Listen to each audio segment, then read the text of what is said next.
Okay, so we're diving into something pretty relevant, I think, to a lot of our listeners today. Yeah. This whole idea of profilicity, especially when it comes to online dawa. Mm. Like, it seems like we're always talking about, being authentic online and like sharing our faith in a genuine way. Right. But then you see all these articles about, you know, influencers and like the pressure to present this perfect image. Yeah, and you sent over some really fascinating research on this, actually, like from psychology and sociology, even Islamic philosophy. Exactly. I kind of wanted to like bring all these different perspectives together, Yeah. Yeah. because it's clearly a complex issue. Like, it's not just about, be yourself and everything's fine. No, definitely not. There's like all these dynamics at play, right? Like how social media itself kind of shapes our behavior. Absolutely. And I think what you've highlighted really well in the materials you sent is this tension between sincerity and self-promotion. Mm. Like we have this amazing tool for connecting with people and sharing the beauty of Islam, but then there's this pressure to kind of perform your faith in a way. Totally. And it's like those little things, the likes, the comments, the shares, Yeah. they can be so addictive. No, they totally can. And like, even if someone starts out with the best of intentions, Yeah. those rewards, the validation you get from social media, it can start to overshadow the initial reasons for, sharing your faith online. It's like that story we were talking about before, the one about the influencer who started out with those like really insightful Quran reflections. Oh, yeah, I remember that one. It was clear they were passionate, really wanted to inspire others. Right. But as their following grew, the content started to change. It became more about them, Yeah. like showcasing this perfect Islamic lifestyle, all the achievements, and you could kind of sense the subtle shift towards positioning themselves as like a spiritual authority. And it's not like they became like intentionally insincere or anything. Right. It's more like this gradual thing, Yeah. like the dynamics of the platform, the constant need for engagement. It kind of pushed them in that direction. It's almost like social media has its own set of rules, like its own reward system. Yeah, exactly. And those rewards, they can become the main focus without us even realizing it. And, one of the things that really jumped out at me from the psychology research was this term subliminal narcissism. Oh, yeah, that's a fascinating one. It's not about being like overtly arrogant or anything, Right. but more about these like subtle, often unconscious ways we seek validation and admiration.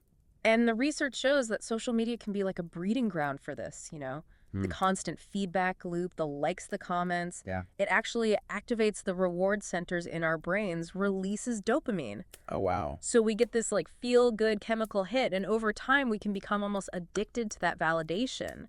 So even if you start with genuinely good intentions, the nature of the platform itself can kind of hijack our brains. In a way, yeah. And it's important to emphasize here that this isn't just about like, bad people manipulating the system or something. Right. It's about how these platforms are designed to keep us engaged, to keep us coming back for more. It's like they're playing on our basic human psychology. Exactly. And for those sharing their faith online, it creates this really tricky situation where the lines between sincere dawah and self-promotion, they just get blurred. Okay, so this is all pretty heavy stuff. Like we can't just ignore social media. Right. It's Yeah. such a powerful tool for connecting with people, especially these days. Absolutely. So how do we navigate this tension?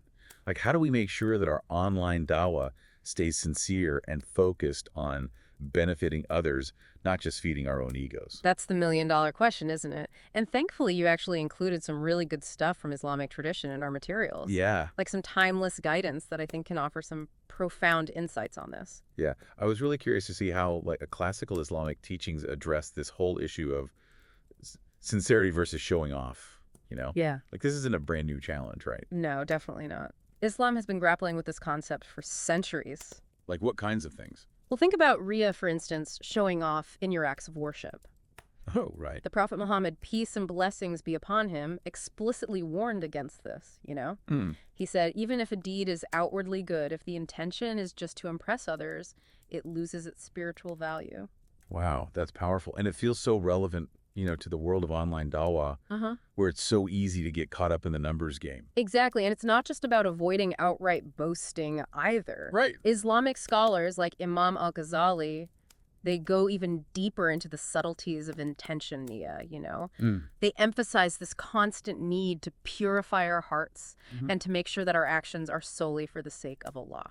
Okay, so that's at the classical perspective. Yeah. But How do we apply these timeless principles to like the fast-paced, image-driven world of social media? That's where things get really interesting because it's not about abandoning these platforms altogether. Yeah. It's about developing a deep awareness of how they can influence us, like really understanding the subtle ways they can shape our intentions and our behavior.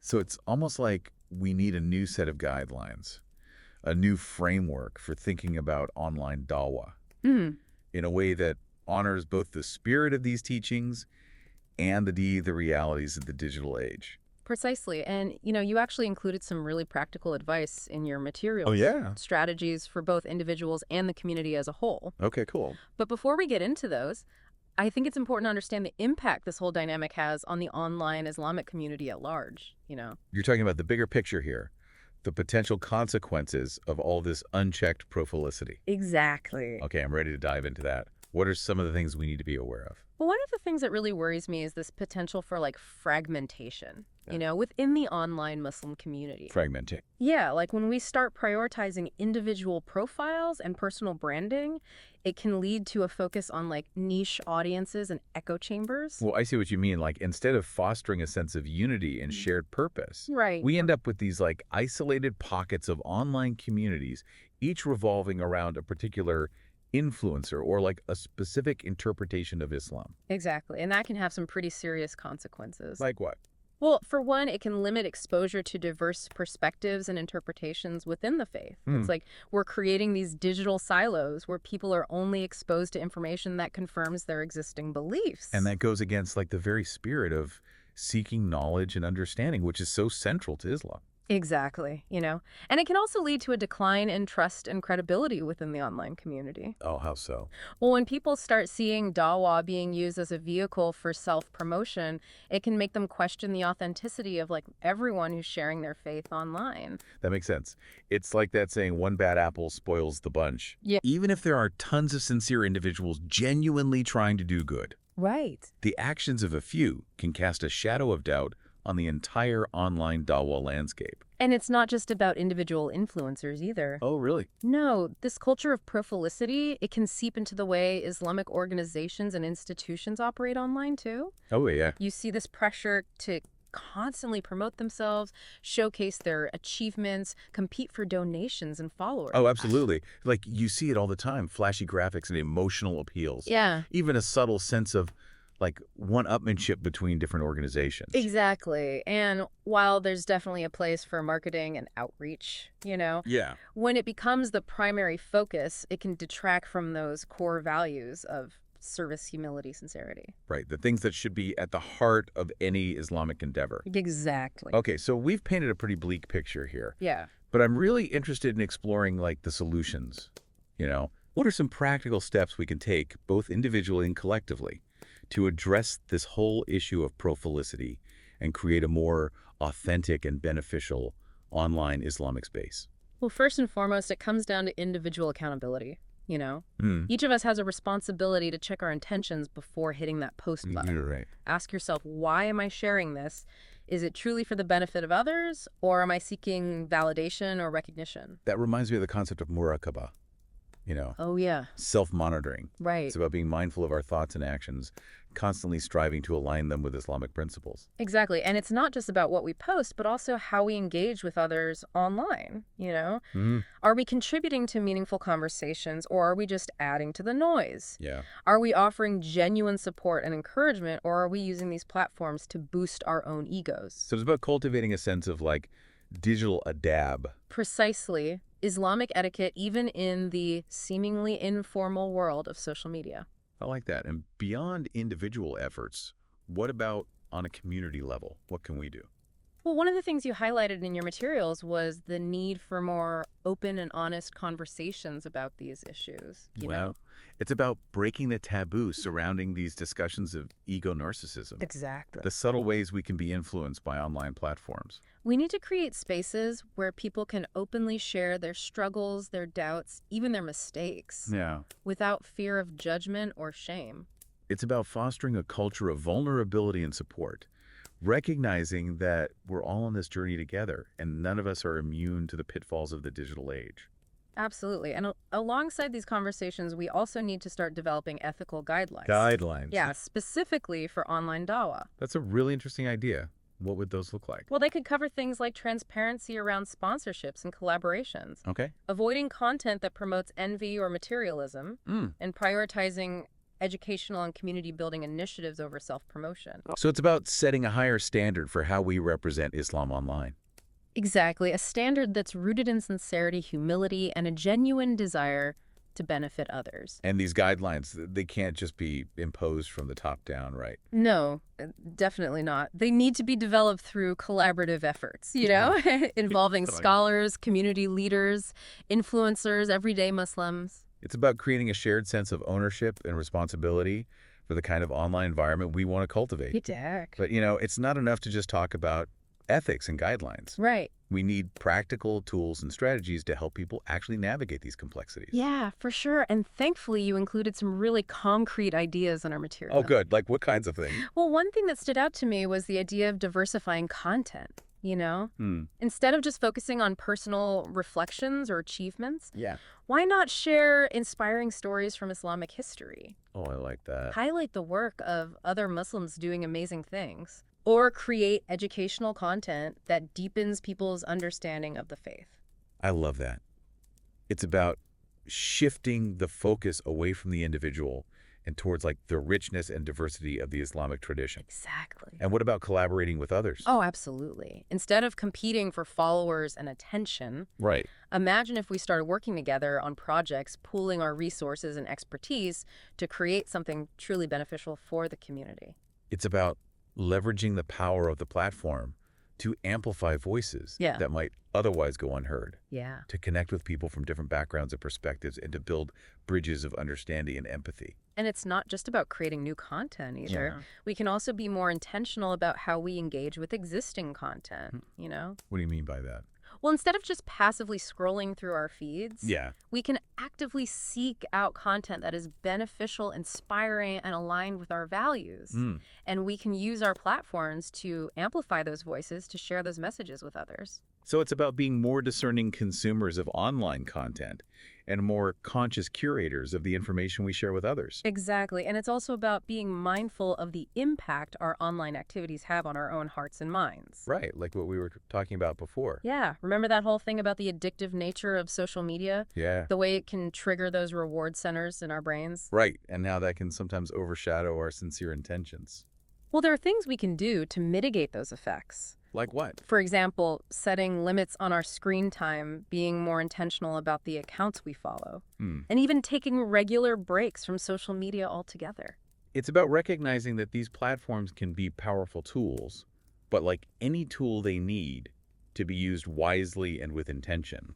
Precisely, and we've talked a lot about individual and community level strategies, but I think it's also important to acknowledge the role of education in addressing this issue of profilicity. You're talking about educating both content creators and consumers about the dangers of self-promotion. Right. The importance of sincerity, the ethical considerations involved in online dawah. Exactly. We need to integrate these discussions into our Islamic schools, our mosques, our community centers. We need to empower young people with the critical thinking skills and the ethical framework to navigate the complexities of the digital world. It's about equipping the next generation with the tools they need to be responsible and mindful digital citizens, to use these platforms in a way that uplifts and inspires rather than divides and detracts. And this education shouldn't be limited to young people either. Right. We all have a role to play in learning, unlearning, and relearning how to engage with these platforms in a way that is aligned with our faith and values. This has been such an insightful conversation. We've covered a lot of ground, from the psychological underpinnings of profilicity to the profound ethical and spiritual challenges it poses for the online Muslim community. It's been a great discussion. But before we wrap up, I'd love to explore some deeper philosophical reflections on this issue. Okay, sounds good. What does Islamic philosophy have to say about reconciling our online selves with our spiritual aspirations? It's funny because we often think of like the digital world and the spiritual realm as these totally separate things. But Islamic philosophy kind of reminds us that everything's connected, Right, and you specifically mentioned wanting to dive into the concepts of Al-Sol and Al-Matal, Yeah. which can be a bit complex, Yeah, I know. but it's super relevant to this whole conversation. Right, because from what I understand, al-Isal refers to like our essential selves. Mhm. Our soul's our connection to Allah. Yeah. And al-Matal represents our outward appearance, our actions in the world. Exactly. Think of it like this Al-Sol is the pure, unfiltered essence of who we are. The inner core of our being in Al-Matal is the manifestation of that essence, how we present ourselves to the world. So in the context of online dawa, our al-Matal is basically our digital persona, Yeah. the image we project on social media, but our al-Isal is our true intention, the state of our hearts. Precisely. And the danger of profilicity is that it can create this disconnect between the two. We become so focused on crafting this perfect online model that we neglect the cultivation of our eyes. Oh, I see what you mean. Like, we're so busy building this beautiful house online with all the latest features and amenities, Yeah. but we've forgotten to lay a solid foundation. Exactly. And eventually that house is going to crumble. And that foundation in an Islamic context is built on sincerity, humility, a genuine desire to please Allah. Right. It's about recognizing that true success and fulfillment lie in our relationship with the divine, not in the number of likes or followers we have. Beautifully said. So how do we actually bridge that gap between the Allah and the metal in our online interactions? Like, how do we make sure that our digital presence is a reflection of our inner state, not just some carefully constructed facade? Well, it requires constant self-awareness and self-reflection, It's about regularly checking in with our intentions, asking ourselves, am I being truly authentic? Is this post, this comment, this interaction aligned with my core values and beliefs? And remembering that our ultimate goal as Muslims is to draw closer to Allah. Right. And that requires constant purification of our hearts, our intentions, our actions, both online and offline. Beautifully said. And this process of purification, taskiyat al-nafs, Yeah. it's an ongoing journey, It's not about achieving some state of perfect piety, but about constantly striving, seeking forgiveness, and returning to Allah. It's interesting because one of the philosophical concepts you included really resonated with me in this context. Oh, which one? Ibn Khaldun's idea of asabiya. Social cohesion. Yeah, exactly. And I was thinking about how profilicity can actually undermine those bonds of asabiya. Tell me more about that. Well, Ibn Khaldun talks about how strong communities are built on shared values, a sense of solidarity, and a willingness to work together for the common good. And when we prioritize individual fame and recognition over the well-being of the community, it creates a sense of competition rather than cooperation. I see what you're saying. And that can be so damaging, especially in the context of online dawah. Yeah. Instead of working together to spread the message of Islam in a way that's beneficial and authentic, we end up like vying for attention followers' influence. And that ultimately distracts from the true purpose of dawah, Right. which is to invite people to Allah, to share the beauty and wisdom of Islam, and to create a more just and compassionate world.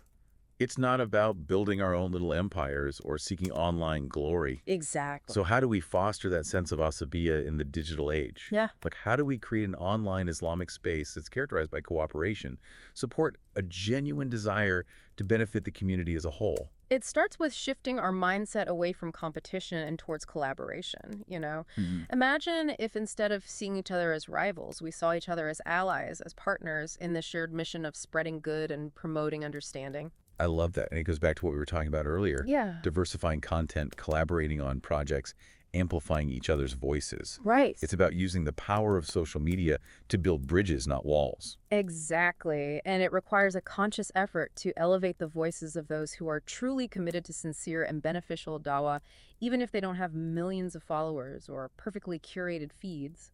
It's about recognizing that true influence comes from authenticity, knowledge, and a genuine desire to serve Allah and humanity. And it's about remembering that dawah is not a popularity contest.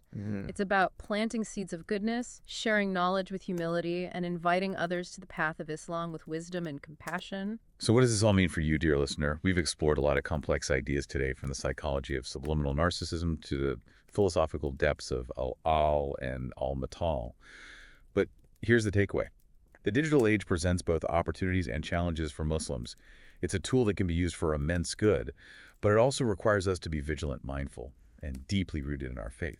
As you navigate the world of online dawa, remember to check your intentions, prioritize sincerity over self-promotion, and use your platform to contribute to the well-being of the community. And don't be afraid to disconnect, to step away from the noise, and reconnect with your inner self, with Allah. Let's strive to create a digital landscape where faith is expressed authentically, where knowledge is shared with humility, and where the bonds of asabiya are strengthened, not weakened. Thanks for joining us on this deep dive. Until next time.